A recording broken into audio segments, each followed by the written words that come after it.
This is a Clark University podcast. What makes a good video game? Ooh, wow, that's a tough one. You know, it's a lot of things, but for me personally, just being able to kind of feel that like spark of magic that you did when you were a kid playing a game, not even necessarily nostalgia, you just feel like you are truly in there, you're immersed. If a game can nail that, whether it's through storytelling, combat, world building, that to me is a good game. That's Noah Lone, better known by his developer name, Some Humble Onion. He created the adventure video game Shoo Me Come Home, which follows a little mushroom lost in the forest. The game is published by Moon Eye Studios. At PAX East, his game caught the eye of Ed Greig, a Clark University senior in the Becker School of Design and Technology. As Clark students showed off the games they've created here on campus, Ed canvassed the expo on a mission. He wanted to answer one specific question: what makes a great game? Ed, why don't you introduce yourself? I'm Ed Greig. I am a senior in the BSDT program studying 3D art, and I am also a first-year grad student. So for anyone who doesn't know, what is PAX East? So PAX East is a gaming exposition that really focuses and celebrates indie developers more than anything else. It's located in Boston, Massachusetts. It's a great opportunity for us as a program to go and showcase our student games amongst other independent studios. It's a great networking opportunity, and it brings people from all over the world together, honestly, to just play cool games. Paint us a picture. What were the sights, sounds, and smells as you walked into the expo hall? It had up to 90,000 attendees over the weekend, so it was a big exposition. When you walk in, the hall is like sunken down. You go down this big escalator. There's all of these booths. There's people in cosplay with funny hats and merchandise from their favorite games. Streamers, YouTubers, big AAA developers, indie developers, people you might know on Twitter or like on other social medias. They're there, which is really cool. You can meet them. It's a lot to take in at once. It's just this collaboration of people who really love video games and love making them. We sent you to the expo with a voice recorder, and you walked throughout the hall asking gamers, students, and developers questions. Your main question was, what makes a great game? Before you went to PAX this year, how would you have defined a great game? Before I went to PAX this year, I guess my personal definition of a great video game would be something that keeps me coming back, something that gives me that itch or that urge to hyper focus on it and keep playing it. That is what would make a good game to me.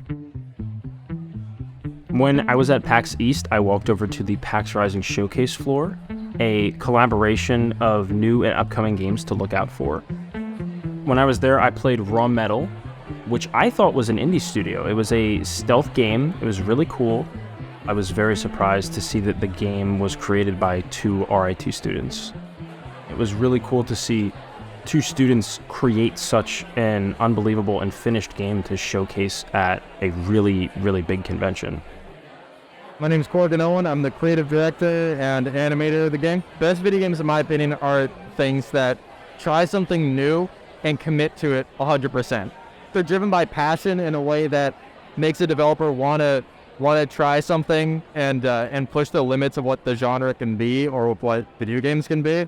Then I think like you can make some really cool, memorable games. Even if that game itself doesn't execute its idea well enough, it'll inspire someone else to do the same thing, and that will push basically the medium forward, and people will make some really cool stuff coming out of it. I'm Zach Wilson. I'm the programmer and composer.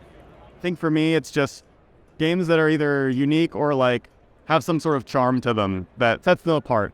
They don't have to be unique mechanically or unique from a plot standpoint or any of that for me to like it. I think the best games are just ones that have the passion put into it, that were made because somebody wanted to make it, not because somebody wanted to make money. What was the highlight of the expo this year?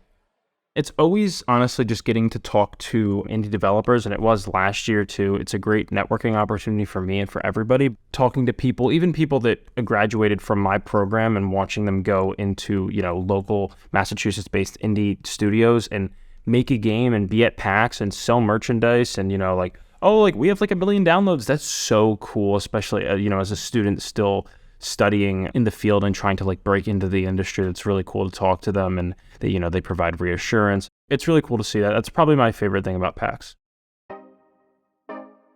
Also at the PAX Rising showcase was a game called Moonlight Pulse. It was a Metroid-inspired game, and upon talking to the developer, I realized that one of the people who worked on the game went to BSDT. It's very cool to see people from my program graduate and break into the industry and make their own cool games. That's always really awesome and encouraging to see as a student here. I just played Moonlight Pulse, which is a Metroid-style game. I'm here to talk to the developers. I'm Mark Radosi. I'm the programmer and general designer of Moonlight Pulse. What would you say makes a good video game? I think it really depends on the type of video game you're making, the type of video game the audience is for. One thing I try to do is having like the most optimal way to play be the most fun way to play, because for players, you can't always trust that they're going to find the most fun way to play the game, but you can trust them to like find the most optimal way to play. Like, how do I defeat this in the quickest amount of time or without taking as much damage in something? So find out how they want to play and make that the most fun way to play. What was the most interesting thing you learned when you were out talking to developers? Probably the most interesting thing that I learned this year talking to developers was that a lot of them broke into the field in very weird ways. I remember distinctly having a conversation with somebody this year where he was working as a paralegal in like his mid-30s, and then he just decided, I want to like make video games, and then he just started doing it. The Clark students there showed off games that you've developed in class. What was your game? For those of you who don't know who are listening, our game studio is a class that is a sophomore and up class where you meet on Wednesdays for 4 hours in the morning, and you basically build a game in a simulated studio environment. It is a 2-semester course, and you take one every year. The game that I worked on, which was part of a MFA studio, Kyle Flores' studio, I was the producer and the lead artist and lead designer. It was called Space Holder. It was a VR roguelike. For people that don't know what that is, a roguelike game is basically where when you die in the game, you start over and like lose all of your stuff, and it's very like high score based. Think like Doom or like The Binding of Isaac for some savvy gamers out there. When I was at the Clark booth on Saturday, I played Rapid Rabbit Robots, which was a student game made by Daniel Zhu and the studio around him. It was sort of a bullet hell shooter on PC, third-person game with boss fights in between. And given that they had only worked on the game for about 6 or 7 months, it looked very polished and very finished. They had a line around the corner of our booth for people waiting to play it. All right, I'm back at the Clark booth. I'm here with Daniel Zhu, who worked on Rapid Robot. Tell us a little bit about like what you worked on and like what the creative process for the game was like. I worked on the audio implementation of this video game. This game is a mecha hack and slash. So it's very heavy focus on taking a lot of enemies out. It was a little bit inspired like with the theme of the Chinese zodiacs. Showing games like these, you really get a lot of people interested, even like freelancers. Some even companies will catch an eye and stuff. We actually got like a publisher that was interested in our other game, and that was just like the coolest moment for me. Daniel's in the same grade as me. I've known him since I was a freshman. It's awesome to see him flourish so much. Lightning round, are you ready? I'm ready. What was the best game you played at PAX? The best game I played at PAX was Dome. What's the best game you play right now?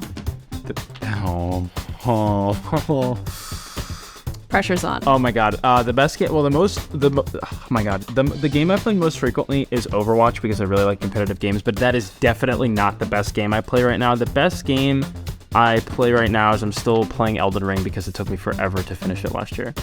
What was the best game you played as a kid? The best game I played as a kid was...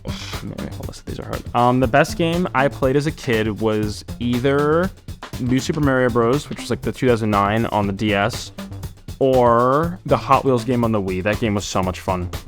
What about the best world building? The best world building in any game that I've played is either Breath of the Wild or Dark Souls 1.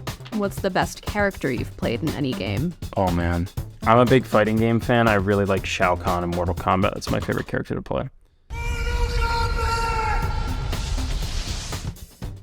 To learn more about Clark's Becker School of Design and Technology, visit clarku.edu/bsdt.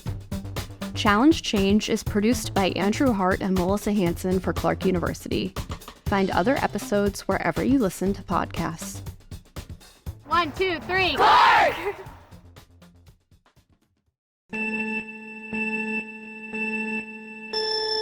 Wait, I'm sorry, there's a Super Mario move. Wait, how out of the loop are you? Apparently pretty out of the So blue. mainstream. Let me Google this really. What? You use Twitter, right? And like Instagram. How have you not seen My that? Twitter is not full of gamers. Well, full it's of not. memes. Well, it's pop culture though. It's. I not mean, a game yeah, thing. but- I would not consider it a gamer thing. It's just. Well, my favorite Super Mario character is Princess Peach, obviously. What's your favorite Super Mario character? My favorite Super Mario character is Yoshi. What's your favorite weapon in Super Mario? Do you like the weapon. banana peel? No, they're power-ups. They're not weapons.